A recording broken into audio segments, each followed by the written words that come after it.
Olá, pessoal, boa noite. Sejam bem-vindos a mais um programa daquele pra cima, super legal, da revista Dependência Química, programa Retorno à Vida. E hoje nós temos uma entrevistada maravilhosa. Não é isso, Daniel? Boa noite. Boa noite, Edson. Boa noite, professor Maurício, Patrícia, Henrique. Boa noite, Vanessa. Gratidão por você ter aceitado o convite de participar dessa live com a gente, né? A gente que vem começando com esse trabalho aí bem legal. Seja bem-vinda. Obrigada. Boa noite, pessoal. Boa noite a todos que estão nos assistindo em casa. Aqui Henrique de Brasília, da Comunidade Terapêutica Salve a Si. É um prazer imenso estar de novo aqui com o meu amigo Erison, Maurício. Maurício agora foi entrevistado semana passada e entrou para a nossa equipe, né? Na marra, isso aí, na marra. A primeira é voluntária, a segunda é trabalho escravo. A Patrícia, que está aí representando Minas Gerais, né, Patrícia? Tamo junto. E o Danielzão com a revista Dependência Química, né, meu irmão? É isso aí. Prevenção, uso de drogas em primeiro lugar. A prevenção para não precisar tratar, né, galera? Isso é muito importante. Vanessa, seja muito bem-vinda entre nós. Deus abençoe você e abençoe também o nosso guru Maurício Lande, que está com a gente agora. Se Deus quiser, vai ficar aí no programa conosco. Boa noite, todo mundo em casa. Lembrando que o Maurício está involuntário, né? Na live. É compulsório, foi uma determinação. Boa noite. Boa noite, Patrícia. Boa noite, pessoal. Boa noite, Erison, Daniel, Henrique, Maurício, está aqui com a gente agora. Foi convocado pela bancada. E conosco, Vanessa, muito obrigada. Bem-vinda. E vamos lá. Bom, boa noite a todos. Obrigada pelo convite. É um prazer estar aqui com vocês. Henrique, Daniel, Patrícia, Erison, Maurício. Espero que a gente possa aí compartilhar bons momentos aí nessa live. Obrigada mesmo pelo carinho e pelo convite, viu? Tamo junto, Patrícia. Bom, falta eu, né? Boa noite a todos, boa noite a todas. Quero agradecer as curtidas e as visualizações que a gente teve na outra live. Espero que a gente continue assim. Também quero agradecer o convite dessa equipe maravilhosa. Nós devemos ter aqui mais de 70 anos de sobriedade. 70 anos de sobriedade. Então, isso é maravilhoso, espero que ajude pessoas. Quantos anos de Maurício Lande? 23. Estamos juntos. Então, vamos ver como é que essa noite nos reserva, esse sabadão. Maravilha, então, já começou o sabadão aí, ó. Feliz aniversário, Maurício Lande, Deus abençoe vocês. É o Júlio Neri. O Kelvin também está dizendo aí, ó. O Calvin Franco Nogueira. Feliz aniversário, Maurício Lande. O que a gente vai dar uma salva de palmas ou não vai, galera? É isso aí. Muito obrigado, muito obrigado. Que bom. Quem quer puxar os parabéns? Daniel, vamos lá. Vamos lá, gente. Boa noite a todos. Vanessa, você como nossa convidada especial de hoje, né? A gente queria muito que você falasse um pouco da tua história de vida, um pouco de como foi o começo da sua recuperação. Gostaria de saber também quais foram as referências, né? O que te motivou realmente a abandonar o vício, a adicção, né? Conta um pouquinho desse processo para a gente iniciar a nossa live. Bom, vamos lá.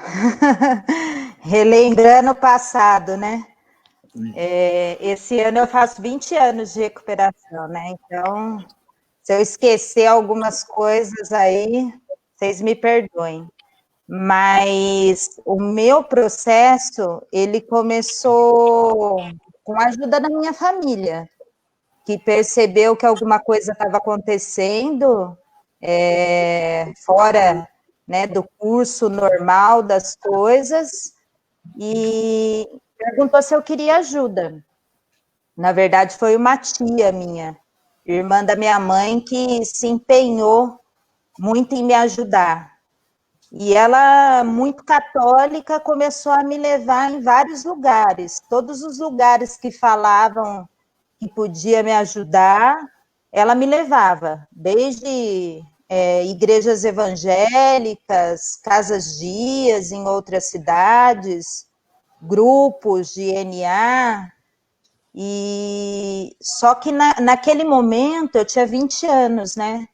Eu era muito jovem ainda, e na cidade que eu morava, uma cidade muito pequena, Agudos, eu ia nesses lugares com ela, porque eu realmente estava cansada da vida que eu estava levando, estava cansada de todo aquele sofrimento que o uso do álcool e das drogas estavam causando na minha vida, mas a pressão de fora era muito grande ainda. Então, eu ia nesses locais e logo depois eu já encontrava as pessoas me esperando e convidando para ir para festas, né? Voltar para o uso. Então, era uma pressão muito forte. Eu não conseguia me manter sóbria. Até que um dia ela acabou perguntando para mim se eu não queria uma internação, se eu não aceitava uma internação. E como a pressão da família estava muito grande, eu nem vou falar para vocês assim que naquele momento eu aceitei uma internação, porque realmente eu estava decidida a parar de usar drogas. Eu aceitei uma internação, na verdade, para parar um pouco aquela encheção de saco da minha família, de ficar pegando no meu pé.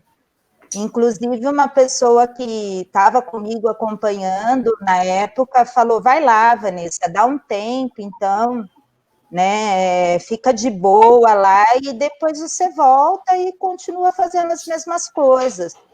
Pelo menos sua família desencana de você. E assim foi o meu processo. Eu acabei aceitando, fui convidada a vir para Campinas, na casa de Guadalupe, que fica na instituição Padre Haroldo. E aí, depois de uns 2 meses que eu estava internada, na verdade, que as coisas começaram a querer fazer sentido.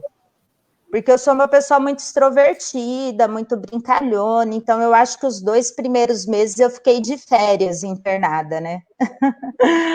Demorou um pouco para cair a ficha. O Maurício fica concordando, porque ele era coordenador na época, então não vale, eu falo as coisas, ele vai ficar concordando, então não pode ficar fazendo caras e bocas nas minhas falas, Maurício. Mas, enfim,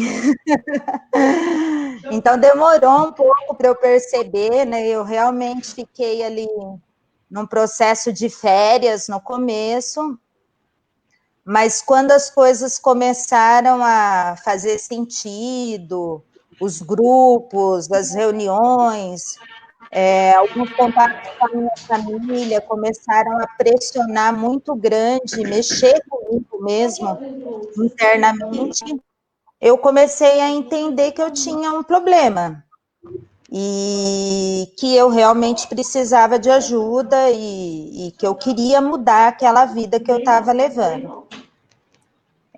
Mas eu acho que realmente a ficha caiu mesmo. Eu tive 2 momentos assim muito fortes da minha internação, né? Uma visita, a primeira visita que eu tive na minha família, onde eles me receberam com churrasco e muita bebida, e eu falei que não, né? Ofereceram, inclusive, e eu falei que eu não podia. Naquele momento eu estava entendendo que eu era alcoolista, porque quando eu entrei para a internação, na verdade eu queria parar de usar outras drogas e não o álcool. Então eu não entendia que eu era uma pessoa que tinha problema com álcool. Mas, na verdade, o álcool foi minha primeira droga, né? Com 9 anos, eu tive contato com ele e sempre um uso muito abusivo. Então, assim, o problema realmente de base era o álcool, depois vieram as outras drogas. Mas esse foi um momento que eu entendi que realmente eu não podia mais nem o álcool e comecei a falar não. E em um outro momento que eu tive uma visita, são 2 visitas, na verdade, né? Na época que eu estava acolhida, eram 2 visitas, que eu fui para a casa da minha mãe, e nessa visita eu acabei sabendo que eu tinha perdido a guarda do meu filho. Então foi um momento assim que realmente mexeu demais comigo na época, naquela internação, e eu acho que a partir disso eu entendi que realmente eu precisava ter uma mudança de vida, fazer algumas coisas diferentes. E na época, né, o Maurício era coordenador, tinha a Laura também, Fracasso, que estava lá no Instituto, a Daniela, algumas pessoas ali que eram pessoas que estavam em recuperação e que naquele momento viviam na recuperação. A Laura não é adicta, mas na verdade, às vezes eu acho que é adicta, né? Porque abraçou essa causa aí de uma maneira e entende a gente, né, de uma maneira que realmente me ajudou muito, fez muito sentido para mim naquele momento. E aí eu falava que eu queria ser igual aquelas pessoas, né? Eu queria ser igual ao Maurício, eu queria ser igual a Daniela, né? Eu tinha a Laura de referência, e eu comecei a trilhar o meu caminho desde então. E estamos nessa caminhada aí, nessa luta, né? Fazem 20 anos aí, só por hoje, tentando ser uma pessoa cada vez melhor aí. Tô vendo a Gislaine aí, que acabou de postar um coraçãozinho aí, Casa de Guadalupe. Gislaine é uma pessoa também que eu admiro demais, que passou lá pelo Instituto também, que eu tive o prazer de conhecer, uma grande mulher, e que também aí eu coloco como uma pessoa de referência aí também na minha caminhada. Acho que é isso. Vanessa, posso fazer uma pergunta para você? Claro, fica à vontade. Legal. Bacana. Assim, conta para nós como é que foi o despertar espiritual para a transição de acolhida, para buscar ser uma profissional de referência, trabalhar com comunidade terapêutica. Como é que foi isso? E assim, eu quero o viés seu pessoal, seu coração. Como é que foi essa transformação? Né? Vamos fazer uma pequena alusão aqui. Todo mundo vê a borboleta, né? E não sabe. Todo mundo vê a lagarta, né, Maurício? E não sabe que vai virar borboleta, né? Eu quero saber como é que foi essa mutação. Pergunta difícil, hein? Foi muito sofrido, muito sofrido. Porque quando eu terminei meu tratamento, eu entendi que eu fiquei com muito medo, né? Eu não pude voltar para minha cidade, na verdade, eu não pude porque eu não quis, porque eu entendi que lá era risco. E eu acabei para ficar no Instituto mais um pouco, né? E eu criei na minha cabeça uma expectativa muito grande de que eu queria trabalhar lá no Instituto, que eu queria ser uma conselheira e eu queria ajudar as pessoas como um dia eu fui ajudada. E isso não aconteceu. E eu acabei indo trabalhar numa favela, na frente do Instituto, que é chamada como Buraco do Sapo. E fui trabalhar com crianças carentes, de 0 a 6 anos. E me apaixonei por essa instituição. Mas confesso para você, Henrique, que no meu coração ainda tinha uma frustração por que que eu via pessoas sendo contratadas lá no Instituto para trabalhar e eu, que era da casa, não era contratada, né? Não tinha tido uma oportunidade. E, enfim, isso mexia demais comigo. Eu, por vezes, sofria, chorava, né? E brigava, falava, me colocava para baixo, achava que eu não era boa o suficiente para aquilo, e por isso que as coisas não estavam acontecendo comigo. Mas, passado um tempo, eu acabei despertando para a profissão, né? Querendo fazer serviço social, como meu marido, e porque eu frequentava a faculdade com ele, né? Antes de eu fazer o curso, eu ia em algumas aulas, e lá eu acabei me apaixonando pela profissão. E aí, enfim, encurtando um pouco a história, se passaram 9 anos, eu fiquei nessa creche, mas eu continuei sendo voluntária no Instituto durante 9 anos. Então, eu ia lá todo final de semana, passar o final de semana com as meninas, passava o dia lá, das 7 às 7, fazia plantão, assistia filme, partilhava, levava doce, mexia às vezes comigo o fato de eu não estar lá, mas eu entendi que era a vida que seguia, né? Que ali não era o local para mim, que outras coisas estavam acontecendo. E logo quando eu termino a faculdade, de serviço social, eu passo na residência, num processo de residência da PUC de Campinas, do hospital da PUC. E só tinha uma vaga e eu passei em primeiro lugar, né? E nisso foram 13 anos. 13 anos que eu fiquei em recuperação, longe do instituto como funcionária, né? Mas indo lá de voluntária. Minha paixão sempre foi estar lá com as mulheres, com as meninas. E daí, depois desse período, eu termino a residência e eu sou convidada a trabalhar no Instituto como coordenadora da triagem. Então, nesse dia, depois de 13 anos, eu entendi que o cara lá de cima estava me preparando para ocupar um outro lugar, entendeu? Que às vezes as coisas não acontecem do jeito que a gente quer, na hora que a gente quer, no momento que a gente quer. Mas que 13 anos depois, eu estava lá concretizando um sonho. Ir lá e começar a coordenar a triagem. Assim. Muito bom. Oi? A sensação de chegar para coordenar a triagem.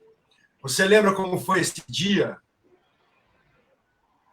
Foi um misto de sentimento, assim. Eu me lembro que eu fiquei muito emocionada mesmo. Eu cheguei a chorar, né? Maurício acompanhou muito de perto. Às vezes achando até que eu não merecia aquilo, né? Que era muito para mim, mas, enfim... com muito carinho eu abracei aquela oportunidade naquele momento e eu acho que eu consegui fazer um bom trabalho dentro daquilo que me foi permitido. E da evolução? Vai, Patrícia, pode perguntar. Oi, Patrícia. Eu identifico muito, né, com a sua história, com essa trajetória. Agradeço muito, né, por essa experiência. Fico muito emocionada quando eu escuto a experiência de uma mulher. Isso é uma coisa que mexe muito comigo, porque eu vejo que é muita identificação, né? E você falou aí uma coisa certa, né? Nós, adictos, a gente tem essa ansiedade, muitas vezes a gente tem esse despertar de querer ajudar, né? E isso é importante, que a gente querer ajudar a gente ter esse desejo, nascer esse desejo no nosso coração é muito importante. Mas a gente estar preparado para ajudar da forma que as pessoas precisam ser ajudadas é algo muito sensacional, né? A nossa experiência de vida, ela é, lógico que ela é um fator... Estar preparado. Ela é um fator... Tá dando, como é que chama? Retorno para mim. Tá ruim de perguntar, eu estou escutando. Mas, então, essa experiência, ela é fantástica, né? Mas eu queria te perguntar uma coisa. Uma vez que você também trabalha com mulheres, já trabalhou com mulheres, tem essa experiência, a própria sua experiência, e você me falou aí, algo que eu identifiquei no seu testemunho, foi a questão da perda da guarda dos seus filhos, ou do seu filho, né? Do seu processo de uso. Como que foi esse resgate da sua maternidade, né? Como que foi esse processo, a sua recuperação? Porque muitas vezes, por exemplo, eu também tive essa experiência de perder a guarda dos meus 4 filhos. Né? E eu fui conseguir restaurar e resgatar os meus filhos da maternidade depois de 8 anos que eu estava limpa. Então, foi todo um processo também de preparação até para voltar a ser mãe, né? De eu poder estar construindo isso e toda essa coisa. Que você falasse um pouco, né? Deve ter muitas mulheres ouvindo a gente. Como que foi esse processo para você, dessa reconstrução da sua maternidade? E a sua recuperação, né? Junto com o seu trabalho, a sua maternidade e a recuperação. Essas 3 coisas. Bom, obrigada, viu, Patrícia, pela pergunta. Realmente foi um processo bem difícil, demorado também, não foi imediato. E aí fica, né, aquela da gente achar que depois que a gente entrou em recuperação, as coisas vão acontecer tudo, né? Vão acontecer tudo bem, a gente vai conseguir o melhor emprego, ou o emprego dos sonhos, conseguir ter os filhos perto, né? E as coisas não são bem assim. Demorou 2 anos para eu realmente ter meu filho mais velho perto de mim.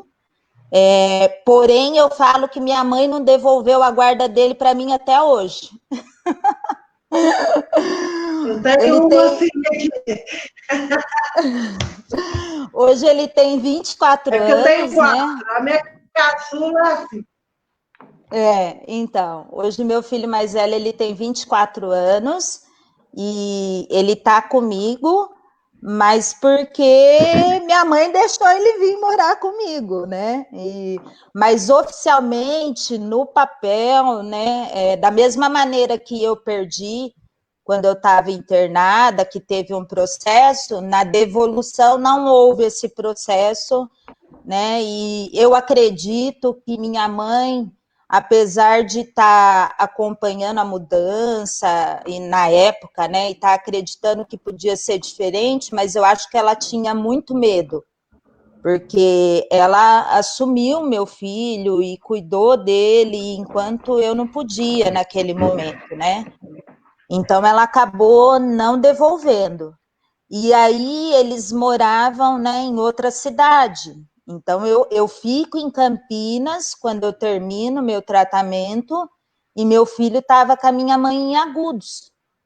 E foi muito doloroso, porque eu começo a construir uma vida em Campinas, de trabalho, de voluntariado, e eu ia algumas vezes só ver meu filho em Agudos. E são mais de 300 quilômetros.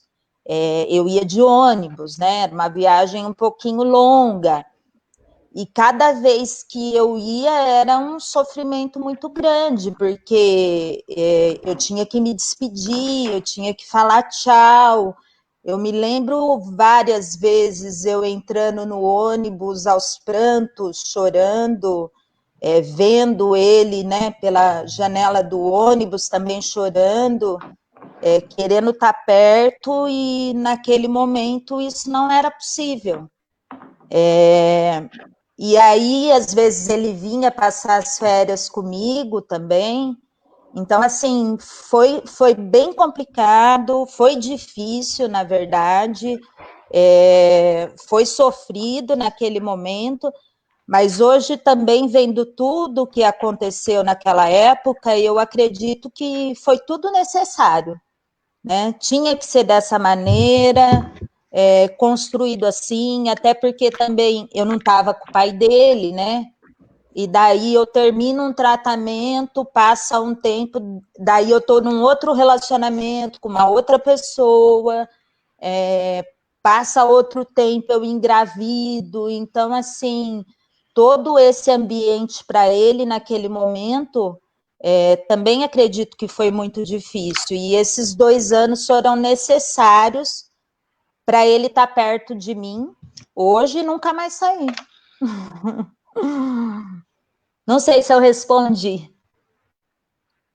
É isso aí, respondeu, com certeza, né? É mais para a gente refletir, as mulheres que estão ouvindo, né? É muito importante a gente falar sobre isso, porque é aquilo que você falou desde o começo, né? Tanto na questão dessa questão da nossa missão, de querer ajudar, e tanto essa questão da maternidade, né? Nada é no nosso tempo, tudo é no tempo de Deus, né? Eu aprendi uma coisa na Fazenda da Esperança, que não é porque, né? Muitas vezes a gente fica questionando por quê. Eu me questionava muito, né? Eu acredito que você também é questionado muito. Por quê, né? Por que eu não dei conta? Por que é diferente? Por que tem que ser assim? Em alguns momentos você ama, em outros momentos, né? E não é por quê, né? É para quê. E aí, quando a gente entende que é para quê, a gente vai vendo que Deus vai colocar a mão, né? Então, para a gente deixar essa reflexão para as mulheres que estão aí nos assistindo, né? Não desista de vocês, não desista da sua maternidade, não desista dos seus sonhos, né? Que é tudo no tempo de Deus. Obrigada, Vanessa. Obrigada a vocês. Eu só queria fazer um parêntese aqui, que tem uma pessoa aqui que mandou uma mensagem, que é a Soninha Pires Vieira, escrevendo que me ama. A Sônia foi uma pessoa que me acolheu na minha internação. Ela estava lá na triagem, no dia que eu fui internada. Então, assim, uma grande pessoa, uma grande mulher, psicóloga, meu maior carinho, amo muito também, sou muito grata pela vida dela. Obrigada. Vanessa, eu queria te fazer uma Oi. pergunta, querida. Vamos lá, Daniel, manda. Tem muitas mulheres que eu já ouvi o histórico em grupo de anônimo, né, de receber mensagens delas contando como que é a experiência delas. Me parece que as mulheres têm um pouco de dificuldade em relação aos grupos de apoio, por ser mulher, né, recém-chegada, que os caras ficam em cima, aquela coisa tal. E eu queria também aproveitar para fazer uma outra pergunta. Se realmente, sim, as mulheres têm essa dificuldade em grupo de apoio, né, junto com os homens ali em sala. E queria saber também, que você contasse um pouco esses anos pós-tratamento, como foi a construção da sua identidade, da sua profissão, né? Quanto tempo demorou isso? E os benefícios da sua recuperação, né? Enfim. Lado bom. Bom, vamos lá. Várias perguntas. A primeira do grupo. Acho muito importante essa pergunta. Vou falar da minha experiência pessoalmente e depois, assim, de um pouco que eu acompanhei nesse trabalho, né, de alguns anos aí atendendo mulheres. Então, assim, eu não tive uma experiência legal em grupo logo que eu terminei o tratamento. Eu fui para grupo, né, de NA, e aí, não estou falando do grupo, eu estou falando da Vanessa, tá? A Vanessa percebeu naquele momento que ela não estava preparada para frequentar grupo. Porque, assim, o primeiro grupo que eu fui, eu recebi umas 3 caronas para voltar embora, e eu me senti assediada pelos companheiros que estavam ali. Pode até ser que eles não estivessem me assediando, mas a Vanessa entendeu que aquilo era um ambiente de risco para ela. Eu falei assim, eu acho que eu não vou dar conta disso, entendeu? E aí eu decidi não ir mais em grupo. Os 10 anos que eu fiquei de voluntária no Padre Haroldo, lá na Casa de Guadalupe, eu fiz desse momento o meu grupo de apoio. Eu sabia que eu precisava de ajuda, eu não queria ficar longe dos meus, da minha história, eu queria partilhar, falar de mim, das minhas dificuldades, e aí eu entendi que ali era um ambiente seguro, que eu só estava com mulheres, né, e que eu poderia falar algumas coisas sem medo e sem represálias. E sem olhares, né, porque algumas falas das mulheres em relação aos homens também soa de uma maneira diferente. Isso a gente não pode deixar de negar, né? Eu não estou querendo levantar nenhuma bandeira, não. Homens de um lado, mulheres, mas algumas coisas são específicas do público feminino.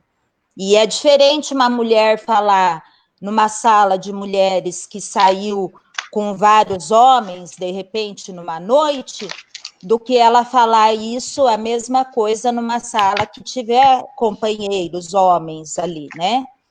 Então, eu acredito do meu trabalho, do que eu acompanho, do que eu atendo de mulheres, que precisa, sim, ter grupos específicos para as mulheres poderem partilhar. Eu sei que é muito difícil, eu já acompanhei alguns grupos, né, que nasceram lá em Campinas, por exemplo, e eu sei que não tem mais, porque também existe a dificuldade das mulheres se relacionarem entre elas, né? Então, aí também, às vezes, não dá uma base para um grupo se fortalecer, mas, enfim, eu acredito que tem que ter, sim, essa experiência diferenciada. Eu acho que tem momentos que a gente pode partilhar juntos, participar de grupos mistos, mas que também devem ter grupos separados, só de mulheres, só de homens, como hoje também está tendo outros grupos só de pessoas homossexuais e assim por diante, entendeu? Porque eu acho que tem coisas que essas populações, cada um se entende mais, né, na hora de partilhar e fica mais tranquilo e mais acolhido, enfim, né, para falar. Bom, essa é a primeira pergunta, né? A segunda, que você, como eu construí, como que foi mesmo, Daniel?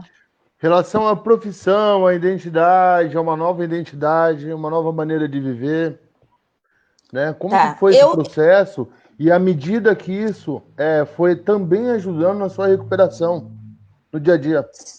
Sim. Você sabe que depois que eu fui trabalhar na creche, nessa favela, que eu falei que eu fiquei por 9 anos, eu também entendi que a gente só entende depois de alguns anos, né? O quanto que Deus estava me preparando para tudo isso, para a questão da profissão, para ser assistente social, porque eu acabei que não peguei vícios da recuperação, entendeu? Eu tive possibilidade de estar convivendo com pessoas que não sabiam do meu problema, que não sabia que eu era uma pessoa que vivia em recuperação. E aí, você falar, você sair de um tratamento e ficar trabalhando na área, e todo momento você lembrar que você é uma adicta, é diferente do que você ir trabalhar num ambiente que as pessoas não sabem nem o que é um adicto, ou que tem muito preconceito em relação a isso, né? Então, eu tive que crescer, vamos dizer assim, na raça, sem muito suporte desse ambiente, né, terapêutico, vamos dizer assim, procurando e entendendo quem que era a Vanessa ali, né? Quem que era a Vanessa. Na época eu era coordenadora administrativa desse local. E como eu falei, eu trabalhava com crianças. Então, como que é trabalhar num ambiente que você não pode falar quem você é, da onde que você veio, né? E que você tem um problema e que às vezes as pessoas te convidam para ir em lugares, festas, aniversários, beber, né? Vamos beber para relaxar e você falar não, eu não bebo. Ah, mas só um pouquinho. Não, eu não bebo, eu não gosto, né? Então, isso tudo foi muito... eu costumo falar que eu tive que crescer na marra, me protegendo um pouco, e não porque eu tenho vergonha da minha história, não, porque eu estou aqui, né, diante sei lá de quantas pessoas falando de mim e me abrindo.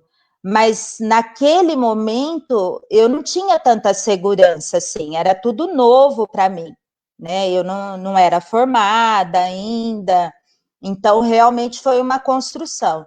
Eu comecei a falar de mim, tanto no trabalho, até na faculdade, para algumas pessoas que eram mais próximas, né? E contar um pouco da minha história, quem eu era, da onde vim. Olha o filhinho do Henrique aí. E aí eu comecei a gostar assim do acolhimento. Então, isso foi ficando mais fácil para mim depois de um tempo falar. Mas eu acho que eu realmente me assumi como uma pessoa que vive em recuperação depois que eu me tornei assistente social, viu?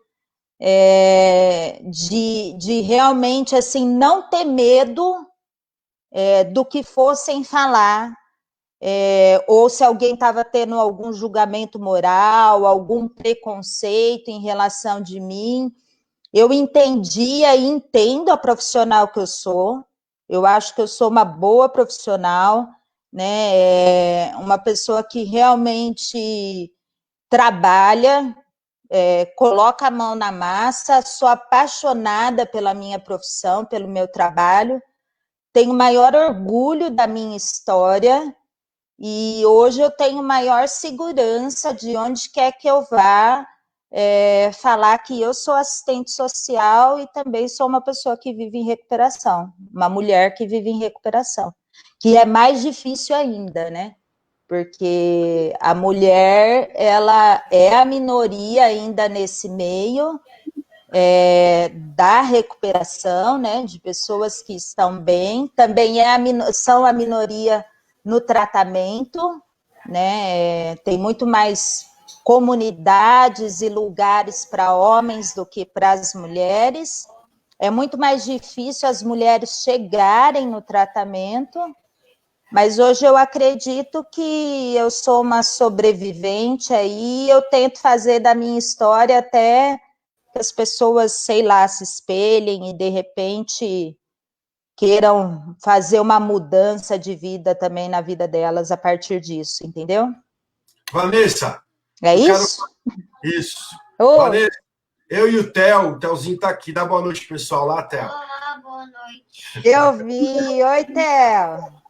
Theozinho também é fruto da recuperação, né, pessoal? É o exemplo do milagre, né, de viver limpo. É isso. Vanessa, eu e o Theo, a gente quer fazer uma pergunta para você. É isso aí. Vamos lá? Olha só. Você está pulando a vez. Estou pulando a vez do Maurício? E a minha também. Ah, mas é porque... Claro. A fala dela, se galera. For uma pergunta direta... Beleza, não vou contar a história não, Maurício.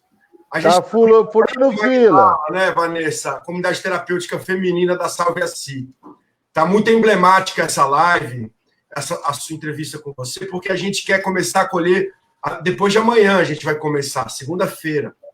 Tá bem em cima. A casa já está toda montada, 34 vagas, tudo já arrumadinho, a equipe já está montada, a equipe inicial. Tem uma assistente social que está nos assistindo aqui, a Luana. A Luana está limpa, vai fazer 12 anos limpa também. É fruto de comunidade terapêutica também.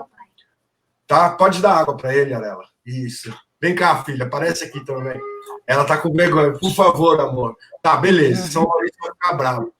Então, o desafio é enorme, né, Vanessa? O desafio é gigantesco, né? E a gente sabe que precisa, porque exatamente no que você disse, são poucas as opções de acolhimento para as mulheres, as comunidades são bem menos femininas do que masculinas, e a gente ainda tem a questão da mulher nutriz, da mãe que está amamentando e das gestantes, certo? E assim, com muito amor a gente vai acolher, a gente vai fazer esse trabalho, mas a gente precisa de muita força e de muito apoio.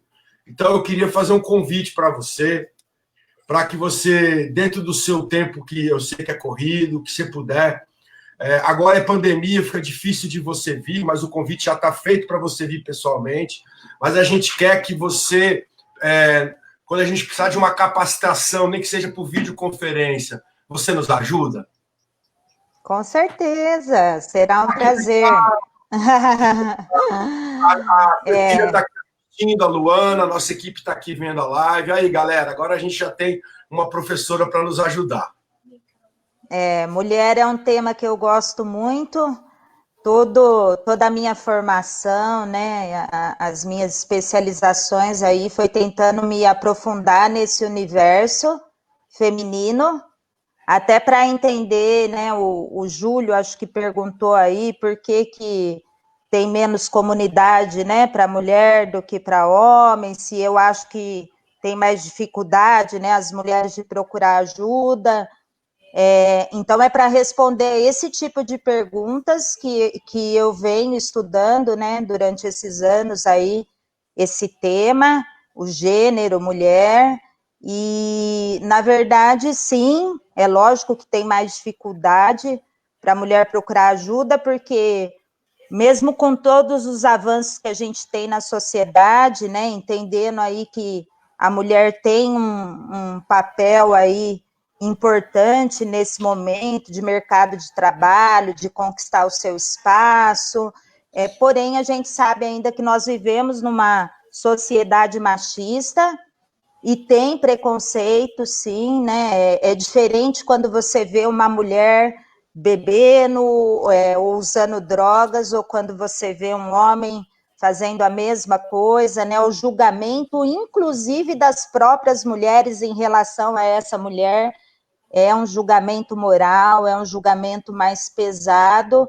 Então, as mulheres demoram mais para procurar ajuda, e também por conta do que aconteceu comigo e com a Patrícia, né? Uma das coisas também que dificulta lugares para ficarem com as crianças. Então, assim, quem que vai ficar com os filhos enquanto essas mulheres estiverem no tratamento? Você, Henrique, vai ter a oportunidade de ter um local que vai atender gestantes, né, e mãe nutriz, mas isso é a minoria ainda no Brasil, e também o medo de perder a guarda dos filhos. Então, as mulheres demoram mais para procurar ajuda do que os homens, sim. Tá bom? E será um prazer ajudar vocês. É uma causa que eu gosto muito, que eu luto muito, e será um prazer contribuir. Prazer é todo nosso. Muito obrigado. Agora a gente quer ouvir o Maurício perguntar para ela. Vamos lá, Maurício. Agora é o Erison. Agora é hora de cantar os parabéns. Não. Eu acredito que, de modo justo, o Maurício deve ser o último. Né? Porque eu acho que é a pergunta da noite. Né?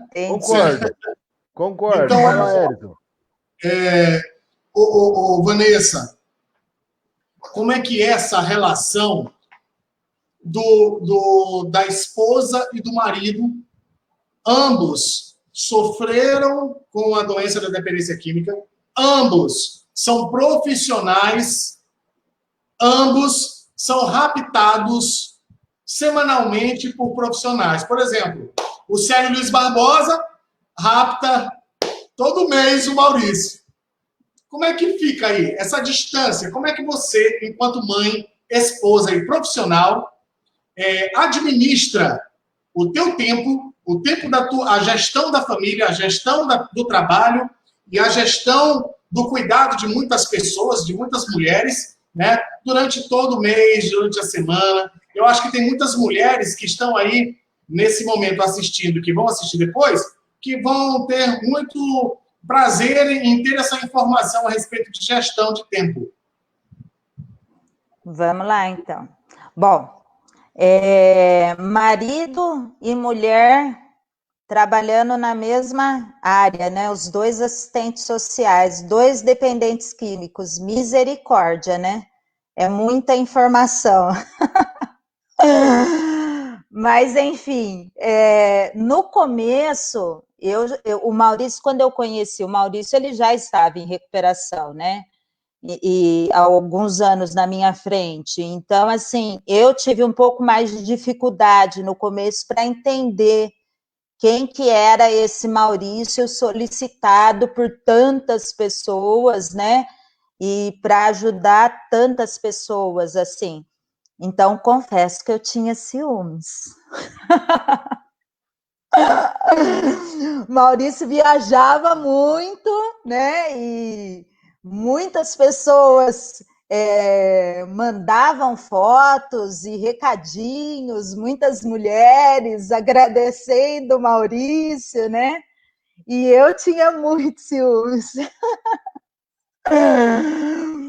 Mas depois de um tempo, eu entendi uma coisa que ele sempre falava para mim, né? E hoje eu também falo isso para ele, né? Se acontecesse alguma coisa, como assim, uma traição, alguma coisa, ele falou assim uma vez para mim, numa das crises minhas de ciúmes, que ele não estaria traindo a mim, que ele estaria traindo a ele em primeiro lugar. E eu acho que nesse momento eu entendi quem que era o Maurício, meu companheiro, meu marido, né? E o tipo de relação que a gente ia ter. E tanto é que aconteceu a mesma coisa comigo, né? Eu acabei também tomando uma proporção na minha profissão, de viagens também e de palestras, treinamentos, e estando ao lado de pessoas e ajudando, e às vezes a gente nem se vê. A gente passa mês assim, falando por telefone, um está numa cidade, outro está em outra, revezando para ver quem que está em casa, quem que vai ficar com os filhos, quem que vai cuidar dos cachorros. E a gente se entende assim, e na verdade nós acabamos construindo, né, entendendo que nós temos uma missão independente antes de estarmos juntos ou não. Então, acho que essa é a primeira coisa aí que fica desse nosso relacionamento, e eu também já falei para ele, né, que também se acontecer alguma coisa também, do meu lado também, que eu estaria traindo a minha recuperação, e essa minha recuperação hoje não entra mais em questionamento, né? Eu posso passar a maior dificuldade que eu tiver, momentos difíceis, de tristeza, de trabalho, de conflitos, mas nenhum desses a minha recuperação está em jogo. Então, isso ficou aí muito forte dessa nossa construção. Quanto a administrar o tempo, eu sou uma pessoa muito ativa e eu sou muito apaixonada pelo meu trabalho, mas eu aprendi em recuperação algumas coisas que eu nunca fui, né? Que é ser esposa, eu nunca tinha tido ninguém com quem eu convivesse da maneira que eu convivo com o meu marido hoje, né? Assumindo uma casa, longe de família, sem ter mãe, sem ter sogra, sem ter ninguém para ajudar. Então, eu tive que me descobrir, me desdobrar, fazendo muitas coisas que antes eu não fazia, como cuidar da casa, cuidar dos filhos, levar para a escola, ver lição, passar roupa, lavar roupa. E eu posso falar para vocês que algumas coisas a gente foi construindo junto. Então, assim, na nossa casa teve momentos, por exemplo, da faculdade. Quando eu estava na faculdade, eu trabalhava o dia inteiro, fazia faculdade à noite, e tinha meu filho pequeno, o Gabrielzinho. E o Giovanni estava vindo, tinha acabado de chegar também para morar com a gente. Então, teve momentos que eu falei, eu vou largar da faculdade, porque eu não estou dando conta disso. E o Maurício não deixou eu parar com a faculdade. E ele falava assim, o que você quer que eu te ajudo? E se é uma coisa que eu faço, mas eu detesto fazer com todas as minhas forças, detesto, é passar roupa. E aí o Maurício começou a passar roupa para me ajudar. Então, e isso acontece até hoje, porque hoje eu estou, né, trabalho fora, daí chega a noite, tem que fazer comida, tem que cuidar das coisas aqui de casa, roupa na máquina e assim vai, e às vezes tá aquela pilha de roupa para passar, e aí o Mauricião assume essa função de passador de roupas, porque é uma coisa que eu faço se eu tiver que fazer, mas eu não gosto de fazer de jeito nenhum. Respondi, Erison. Então tá bom. Vamos lá. Agora sou eu. Agora a vez do Maurício, o professor Maurício, e depois explica essa história de passar roupa aí, Maurício.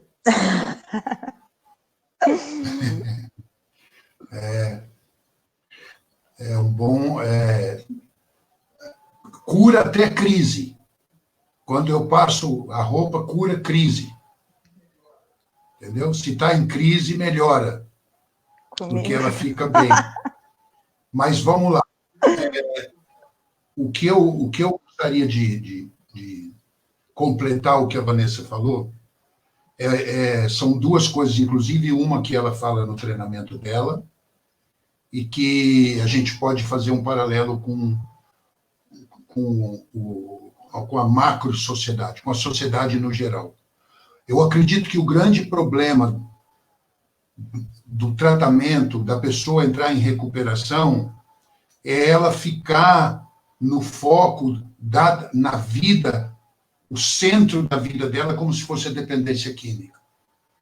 E isso é um agravante muito grande na vida do dependente químico. Ele precisa... A vida é muito mais do que a dependência química.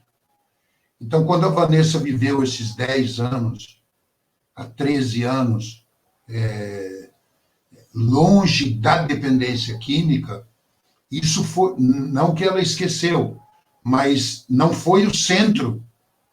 Tem gente que vive o centro da dependência química o tempo todo, e aí não, às vezes até não evolui no seu processo de amadurecimento. E isso é muito importante. Para os tratamentos também. Uma fala da Vanessa no feminino, que também cabe para o masculino, é que, e para o Rick talvez seja muito importante, é que antes da mulher ser dependente química, ela é mulher. E esse é o foco importante, de dar todo esse suporte para a mulher e também para o homem. Na nossa relação também é a mesma coisa. A nossa relação não está pautada pela dependência química. A nossa relação está pautada, dependência química como doença, está pautada como duas pessoas que se apaixonaram, duas pessoas que trabalham na mesma área e que convivem. A dependência não é, ninguém nunca ficou ameaçando de usar, de abandonar, sabe? Não tem Não existe essa... São duas pessoas que decidiram realmente dar um basta naquela maneira de viver e mudaram, e enfrentaram todo esse desafio. A outra questão que eu queria fazer um comentário, e aí a Vanessa talvez pode dar um exemplo, vai como uma pergunta, a sociedade, ela falou que ela é machista, mas, assim, mais do que isso, talvez o machismo seja um ângulo, um desdobramento de uma sociedade patriarcal, de uma sociedade masculina, no trabalho, na gestão, era o que botava dinheiro em casa, talvez o mais forte, em forças que são diferentes, a mulher tem forças que o homem não tem, né? Então, existe ainda a sociedade, principalmente no Oriente, a sociedade patriarcal, o homem ainda é como se fosse o centro, e no Ocidente a mulher vem ganhando o espaço. E a maioria dos programas, Rick, isso é muito importante, a maioria dos programas femininos é baseado na metodologia masculina. E isso precisa de muito cuidado. São muitos tipos de reuniões, de momentos, de lazer, de cuidados que a mulher tem diferente do homem. Tem uma passagem da Vanessa, no tratamento dela, que foi muito significativo, porque uma vez eu escutei uma partilha dela falando do quão foi importante para ela não se revestir daqueles apetrechos de mulher, de maquiagem, de roupa muito feminina, de salto, de decote.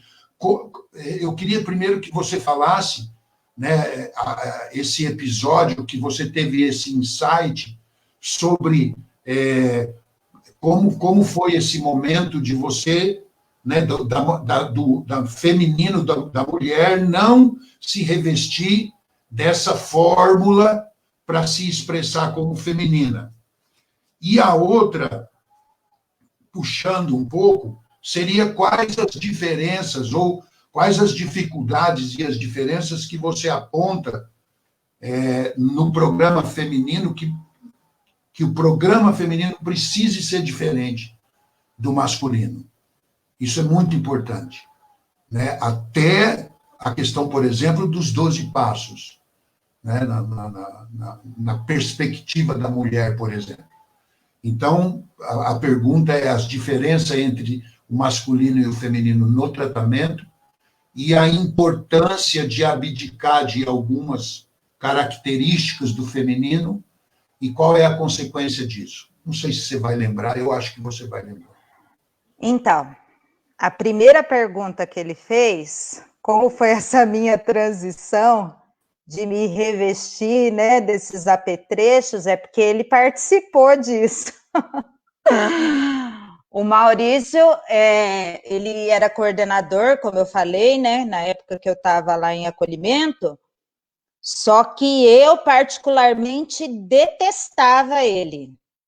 E ele falava as coisas que realmente eu não queria escutar, não queria saber naquele momento, e isso me dava muita raiva. E quando eu entendia que a Vanessa, mulher, era aquela Vanessa que veio para o tratamento, com aquelas maquiagens, com aquelas roupas um pouco mais decotadas, mais justas, e aquilo, para mim, era ser mulher, e eu trouxe aquilo para o tratamento.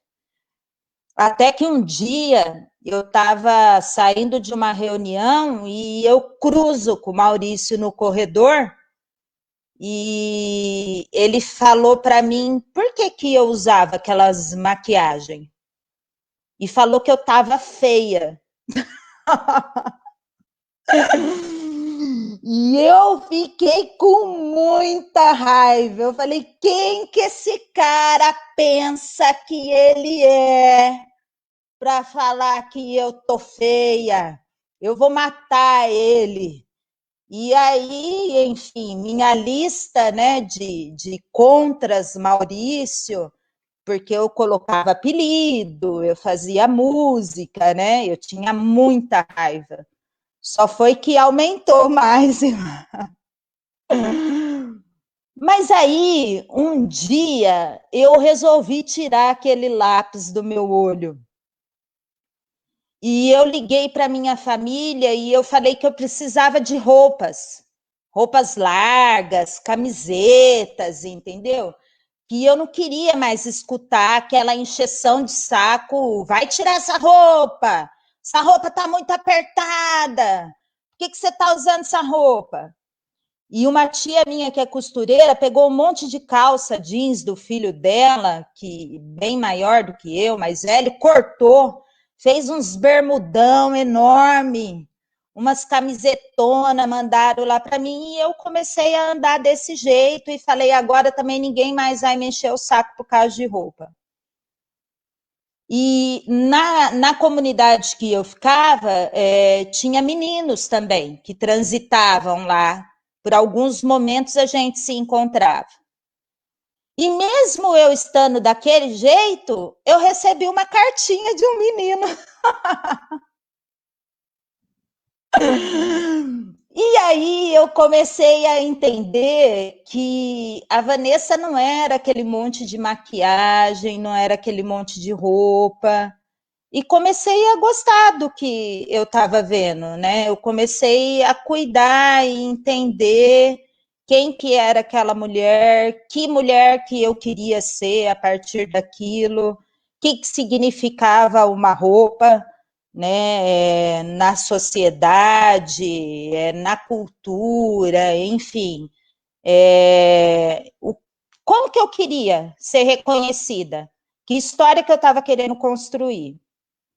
E hoje eu entendo, eu me maqueio, eu uso maquiagem, eu estou de batom, estou de lápis no olho, e eu falo que até isso, Henrique, a gente precisa ajudar numa comunidade feminina, né? Que maquiagem que eu uso para falar numa live, por exemplo, como essa? Ah, agora eu vou num casamento super mega, né? Que maquiagem que eu vou? Como que eu vou me vestir para uma festa de formatura? Que maquiagem que eu vou usar para uma entrevista de emprego? Porque essas são questões que as mulheres fazem parte da nossa autoestima e que a gente não vai deixar de lado. A gente só precisa aprender a ressignificar. E às vezes eu me via usando maquiagem da noite, entendeu? No dia, aquele solão de 24 horas queimando e o olho lá parecendo que ia para uma festa, né, à noite. Então, assim, eu uso essas maquiagens, gosto muito de me maquiar, mas a gente precisa entender o espaço, né, e os momentos de usar essas maquiagens. Então, essa é uma das características que eu acho que é diferente. Você não dá um curso de maquiagem numa comunidade masculina, por exemplo, entendeu? Esse cuidado, né, de olhar, da questão da vestimenta também. Então, assim, uma vez nós tivemos uma oportunidade de, numa comunidade, fazer um desfile de modas. Momento para as meninas cuidarem dos cabelos, né? Cuidarem da roupa que ia vestir, enfim. E se ver como mulheres diferentes, mulheres sem o uso da substância, num outro contexto, numa outra história, e gostarem do que estavam vendo. Então, essas coisas são importantes também, né? Para um relacionamento, porque isso vai impactar num relacionamento depois. A gente costuma falar que o relacionamento ele pode ser um motivo de recaída, e aí para o homem e para a mulher também, mas é que, na verdade, ambos não sabem ainda quem são, né? Não se reconhecem ainda enquanto pessoa, não se reconheceram, não têm essa firmeza, né? Não se encontraram, e eu acredito que daí fica muito vulnerável mesmo a entrar num relacionamento. Outra coisa que eu acho que tem que ser, assim, tomar muito cuidado, a questão hormonal. É fato que as mulheres menstruam, entendeu? E os homens não. Então, assim, a questão hormonal na mulher, ela é muito forte. E a TPM, ela é real, né? Ela, inclusive, para algumas mulheres, ela é uma patologia que precisa ser tratada, porque algumas mulheres têm ela muito forte. Tem mulheres que não sentem tanto, mas tem mulheres que sentem ela muito forte. E vão de sintomas desde irritação, dor de cabeça, dor no corpo, dor no peito, né? A vontade de matar também, né? Hã? Dá até vontade de matar quem está perto, né? Vontade de matar, e ao mesmo tempo, daqui a pouco você está chorando, você quer matar, e daqui a pouco você está chorando, e como fala o Maurício, chorando até no comercial das Casas Bahias, né? E assim vai. Então, aí você imagina um ambiente de 30 mulheres com TPM, né? Convivendo juntas. Fora a equipe também, que às vezes tem mulheres, né, que convivem naquele espaço. Então, fica tudo muito à flor da pele. Eu gosto, assim, uma vez nos meus estudos, nos meus aprendizados, eu pesquisei um local que fez uma tabelinha sobre o período hormonal de cada mulher. Inclusive, num treinamento que eu dei em Aracaju, para uma comunidade feminina, eu dei essa sugestão para eles, montarem um quadro para ficar visível. Porque, às vezes, a menina acorda naquele dia e resolve não falar bom dia, e isso já é motivo de uma confusão. E, de repente, para o grupo saber que ela não está num bom dia, mas que não é nada pessoal com alguém do grupo específico, entendeu? Mas que ela está num momento ali que a TPM está realmente agindo de uma maneira um pouco mais forte, sensível ali nas ações dela. Então, assim, a TPM, por exemplo... Vanessa, dentro dessa questão, uma pessoa veio falar comigo que quando muitas mulheres estão há um bom tempo convivendo no mesmo ambiente, elas passam todas a menstruarem juntas, correto? Correto. É mais ou menos ao mesmo tempo. Né? Então a gente vai somar a TPM. Porque me falaram que tem um estudo que diz que quando elas convivem muito tempo junto, o próprio instinto de sobrevivência da raça humana faz com que elas ovulem juntas, para que, se passar um macho reprodutor, elas possam, pelo menos uma delas, conseguir perpetuar a espécie. Me falaram isso, eu não sei se é verdade. É verdade isso? Você tem conhecimento? Eu já li também sobre isso. E, assim, na minha experiência e convivendo com mulheres, realmente a gente vê na prática que isso acaba acontecendo. Quando tem várias mulheres reunidas, elas acabam ovulando, menstruando, tudo que na mesma época, né? A questão da convivência faz com que isso aconteça. Então, essa é outra coisa que deve ser levada em consideração. Outra coisa também é a questão dos filhos, né? Filhos, para mãe, o significado de ser mãe e de ser pai, é lógico que tudo tem suas exceções, tá, gente, do que eu estou falando, mas de uma maneira geral, a mulher ir para um tratamento e ficar com quem vai ficar meus filhos, porque assim, eu sei de muitas histórias e convivi com algumas pessoas que a mulher, mesmo no uso da droga, muitas vezes ela leva o filho ou coloca o filho em risco, achando que ela está protegendo o filho e que ela está cuidando do filho, né? Então, assim, parar de usar drogas, ir para um lugar e, de repente, com quem vai ficar meu filho, é uma preocupação real. Tem gente que fala assim, ela nunca foi mãe, nunca ligou para o filho, agora vai ligar? Claro que vai. É uma preocupação real de uma mulher, de uma mãe, que mesmo naquele sofrimento, quer proteger o seu filho. Então, algumas coisas, eu acredito que no ambiente feminino deve ter um olhar diferente.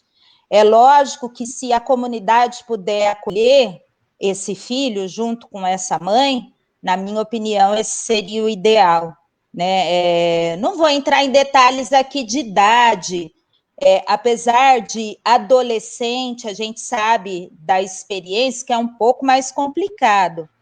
Até porque, para ter um filho junto com uma mãe, a criança também tem que respeitar o estatuto da criança e do adolescente. Então, assim, a criança tem que frequentar a escola e tem que ter alguns outros suportes, como, eu acredito que monitor, pedagogo, para auxiliar nesse processo, né? Mas eu acho que, independente se a gente puder ter essa abertura ou não, algumas coisas simples, como você ter uma visita um pouco mais maleável, ao invés de uma vez só no mês, entendeu? Por que não todo final de semana? Por que não o filho não vir passar o final de semana com a mãe? Né? Por que não ter algumas brincadeiras, algumas coisas assim, para ela aprender a ser mãe? Porque algumas pessoas falam assim, mas ela precisa ser uma boa mãe, e a própria mulher cria essa expectativa, né?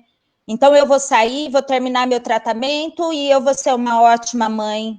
Mas que mãe, se de repente ela nem sabe como que é ser mãe, né? Então, ter algumas atividades, alguns momentos, algumas oficinas, por exemplo, por que não uma oficina de como cuidar do seu bebê? Né? Com massagens, entendeu? Questão da alimentação, até questões do dia a dia, um próprio engasgar que pode trazer algumas preocupações na rotina diária dessa mãe, né? Então, são coisas que, na minha opinião, você não vai falar no ambiente masculino. E por que eu não estou falando de dependência química? Porque de dependência química já tem um monte de livro e todo mundo sabe o efeito que as drogas fazem no cérebro.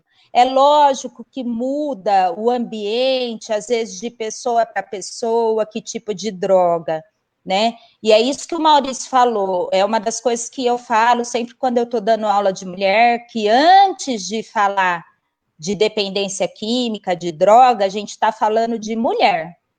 A gente até pode falar que a mulher, ela tem mais gordura do que o homem no organismo.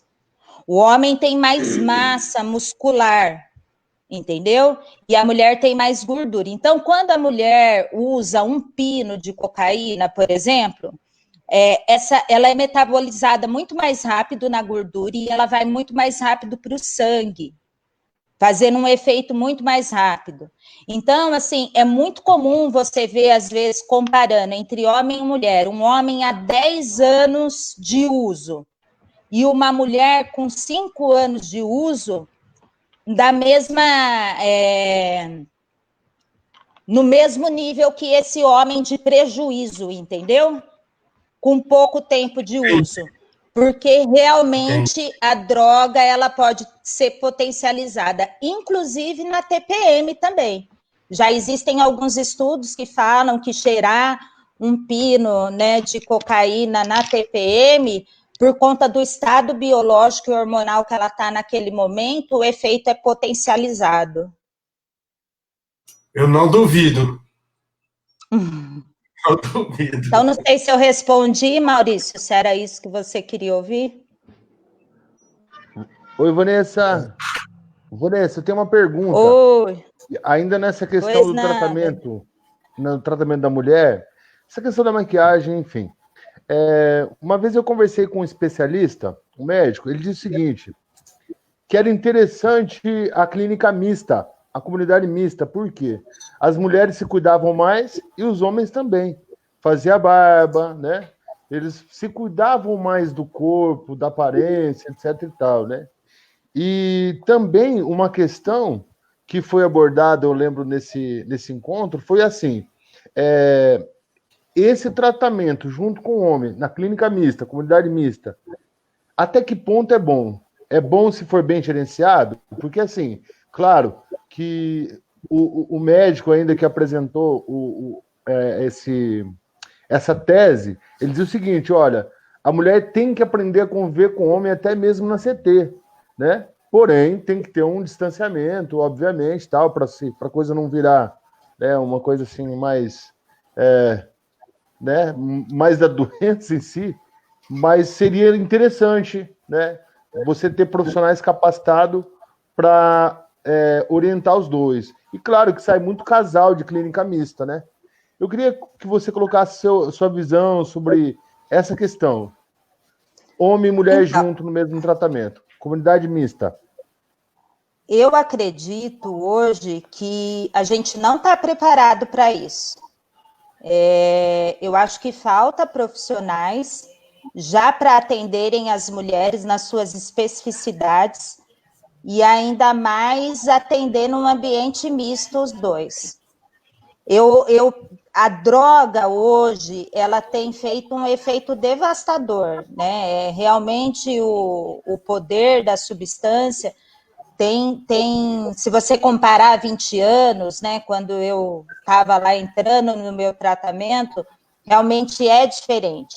Além disso, a questão das comorbidades psiquiátricas também aumentaram demais, coisas que você não falava 20 anos atrás, onde eu estava numa comunidade que a gente falava que remédio era droga, e hoje muitas tomam remédio. E a gente sabe também nos estudos que as mulheres elas são mais vulneráveis para essas comorbidades psiquiátricas do que os homens. Então, assim, eu acredito que, primeiro, eu acredito também que a mulher e o homem têm que se relacionar, ninguém vai ficar escondido na sociedade. Mas eu acho que, primeiro, a mulher ela precisa se encontrar e se fortalecer, né? Então, assim, tem um ambiente misto, como eu falei, né? Quais são as regras? Não pode se relacionar. Daí você está, às vezes, proporcionando isso através de um ambiente, porque eles estão se vendo e estão se relacionando. E o que você vai fazer? Então, se relaciona e você manda embora. E aí você perde 2 vidas, né? Deixa de atender 2 pessoas. Então, assim, eu acho que precisa primeiro de um ambiente separado para a mulher entender quem é ela, porque muitas vezes na sua história de uso, né, ela vem num ambiente onde o relacionamento é muito forte. Ela usa esse relacionamento homem-mulher ou mulher e mulher, inclusive, para se manter no uso. Então, na minha opinião, ela precisa se fortalecer enquanto mulher, né? Não que ela não vai ter momentos, de repente, sei lá, eu vejo na Fazenda da Esperança, por exemplo, que tem ambiente masculino e feminino, mas tem momentos de festas que os dois se encontram. E aí a equipe vai administrando as dificuldades que vierem nesses momentos, né? Mas eu acredito que viver o tempo todo nesse ambiente, eu acho que não é o momento logo de início. Eu sou a favor, atualmente, de um ambiente protegido para as mulheres e de um ambiente protegido para os homens, para eles se encontrarem. Acredito que na equipe de mulheres devem ter mulheres em recuperação, e também acredito que homens, né, na equipe feminina, tem que ser um homem muito bem resolvido, um homem muito bem cuidadoso, que acolha esse universo, que saiba separar bem a população masculina e feminina, né, para não acabar também se envolvendo. Além do Maurício, eu gosto de uma pessoa que, não sei, não deve estar aqui, mas é o Franco, ele é um professor de educação física lá do Instituto Padre Haroldo, e o Franco, ele é um menino muito bonito, hoje casado, né, tem um filhinho, mas ele é um moço muito bonito, que chama atenção, professor de educação física, esportista, e ele foi trabalhar na Casa de Guadalupe, e isso já há muitos anos. Eu nunca escutei uma história de alguma menina apaixonada pelo Franco ou dele desrespeitando alguma mulher, né? E quando você pergunta até para ele, né, qual público que você prefere, Franco, trabalhar, as mulheres ou os homens, ele às vezes fala que é as mulheres. Então, assim, ele tem um carinho muito grande, um respeito muito grande, e eu acho que uma pessoa assim no tratamento feminino é importante até para elas ressignificarem a presença do homem. Quem que é esse homem? Que pode ter um homem que a respeite, que tratem elas de uma forma assim, respeitosa mesmo, né? Com cuidado, sem querer alguma outra coisa em troca. Então, eu defendo que tem que ter alguns homens de referência, porém, como eu falei, nesse momento eu não gosto de uma comunidade mista, não, porque a gente perde alguns focos e perde a oportunidade de ajudar algumas pessoas. Eu quero completar uma fala da Vanessa. Os estudos apontam que quando você trata um problema de forma homogênea, e a gente tem prova disso nos grupos, por exemplo, narcóticos anônimos, alcoólicos anônimos, dependentes de amor e sexo anônimos, jogadores compulsivos, chocolatras, etc. Todas essas características. Quando o grupo é mais homogêneo, você aborda as situações e as dificuldades, e essa interação é muito melhor. E tem estudos que o tratamento, principalmente num primeiro momento, só com homens ou só com mulheres, ele é mais eficaz do que o misto, porque você tem que gerenciar muitas questões que envolvem a questão da sexualidade. E, num primeiro momento, na dependência química, a sexualidade é uma dos mecanismos do ser humano que ficam mais vulneráveis a uma série de situações, a elogios, a críticas, a carência e uma série de outras questões. Então, o ideal é que você, num primeiro momento, se conheça melhor, mas que isso possa ser administrado. O que a Vanessa falou era uma dificuldade para nós muito grande, porque não podiam se relacionar, mas eles se relacionavam o tempo todo, na capela, no refeitório, nas áreas comuns. Então, como era uma coisa que não podia fazer, não se tratava disso, não se discutia isso, não se conversava entre as equipes, era sempre a feminina acusando que o menino deu em cima da menina e o masculino dizendo que foi a menina que deu oportunidade para o menino. E aí não se conversava, não colocavam os dois para conversar. É uma situação muito delicada. A questão do relacionamento hoje é um problema cultural. Nós estamos vivendo um problema muito sério no relacionamento. Marido, mulher, homem e mulher, não estou falando da pandemia, não. Mas a questão de violência, de negligência, né, de uma série de outras questões também que envolvem. E uma coisa muito importante, quanto mais a gente lida com as crises no programa, mais essa pessoa sai atenta lá fora. Então, tudo aquilo que eu não converso dentro do programa com essas pessoas, as fragilidades da vida, a fragilidade com dinheiro, com relacionamento, com sexo oposto, com vínculos, com dificuldade no trabalho, etc. Quando essa pessoa sair lá fora, vão ser essas as dificuldades que ela vai enfrentar. E aí não se falou sobre isso. Então, um programa deve pensar nisso, além das especificidades, e é claro, eu acho que essa interface homem e mulher tem que acontecer em algum momento. Mas precisa ser bem gerenciado, é o que a Vanessa falou, tem que ter equipe preparada para isso. Porque senão existe até o comprometimento de membros da equipe como cupido, sabe? Isso acontecia muito na comunidade, a Vanessa lembra disso.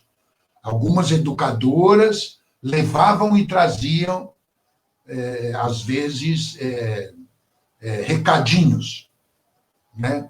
Então, isso é bastante complicado. Mas a melhor maneira de fazer recuperação é tudo junto e misturado. Mas no tratamento, num determinado momento, é melhor você começar a cuidar primeiro de você. Legal. Deixa eu fazer uma pergunta para o Maurício e para a Vanessa, pessoal. A espiritualidade, como é que é a internalização da espiritualidade para a mulher na comunidade terapêutica? É mais fácil do que para o homem? E qual que é a diferença, Maurício, entre homem e mulher nessa questão desse desenvolvimento do contato consciente com o poder superior de escolha? Quer falar, Vanessa? Bom, posso? Eu vou falar o que eu acho, né? Porque, na verdade, eu nunca li, assim, sobre alguma diferença em relação a isso. E, na verdade, eu acho que nem tem. Porque a espiritualidade é uma questão, assim, tão transcendental, né? Tão interna, tão você com você, que tanto o homem quanto a mulher tem o seu despertar num determinado momento. Então, assim, eu já escutei relatos de mulheres que tiveram despertar, outras que não tiveram, e homens também a mesma coisa.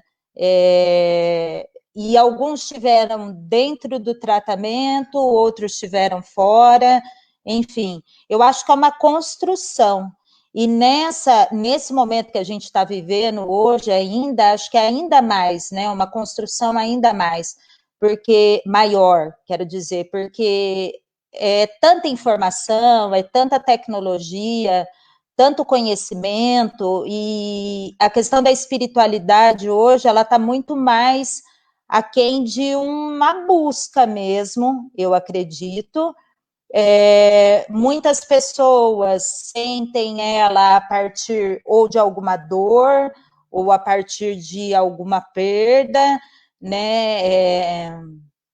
Ou a partir de um grande acontecimento, que pode ser também uma conquista, e não necessariamente de uma questão de ritual religioso, vamos dizer assim. Acho que é isso que eu queria dizer.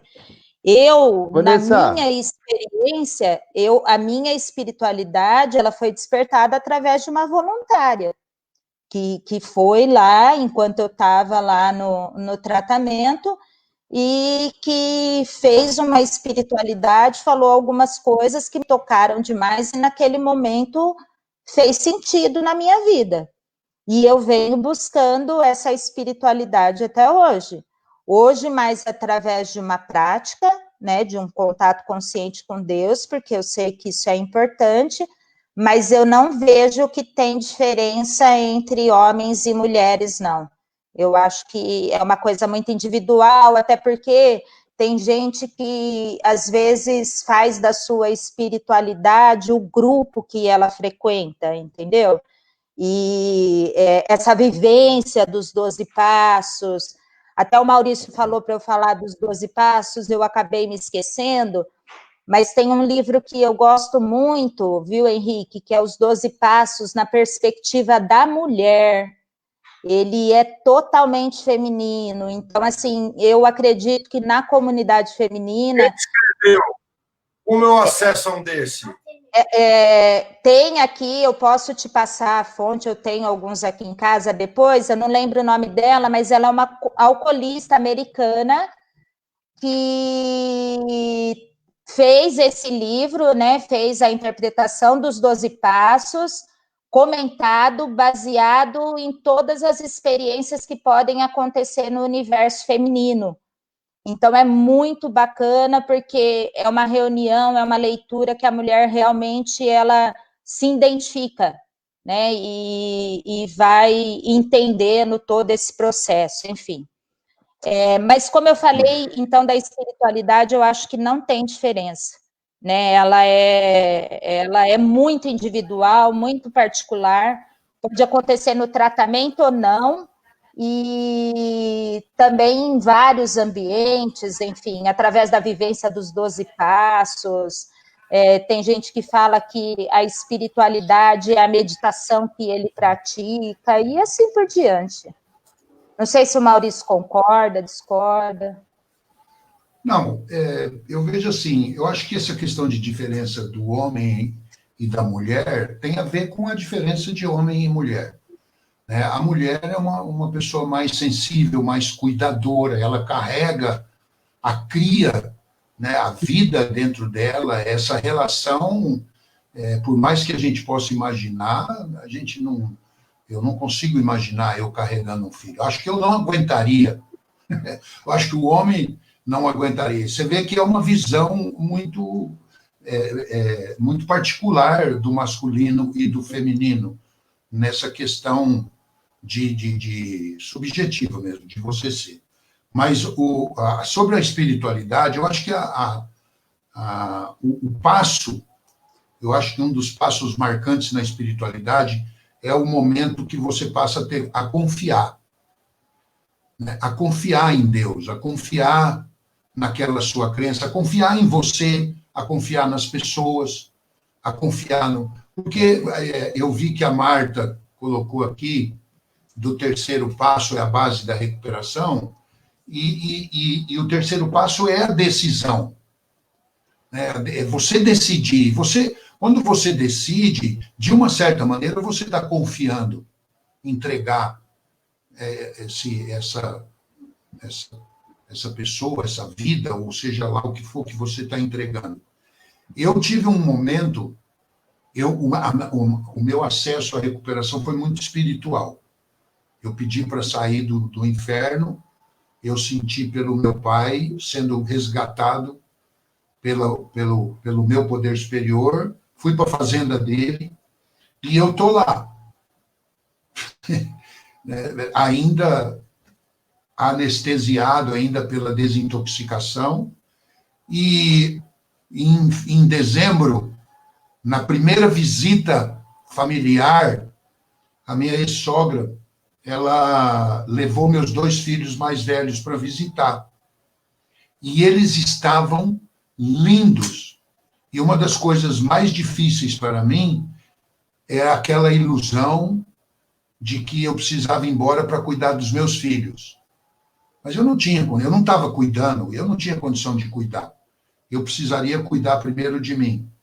E em um determinado momento, uma vez eu perguntei para um médico psiquiatra o que ele achava desse momento que eu tive e que às vezes eu tenho.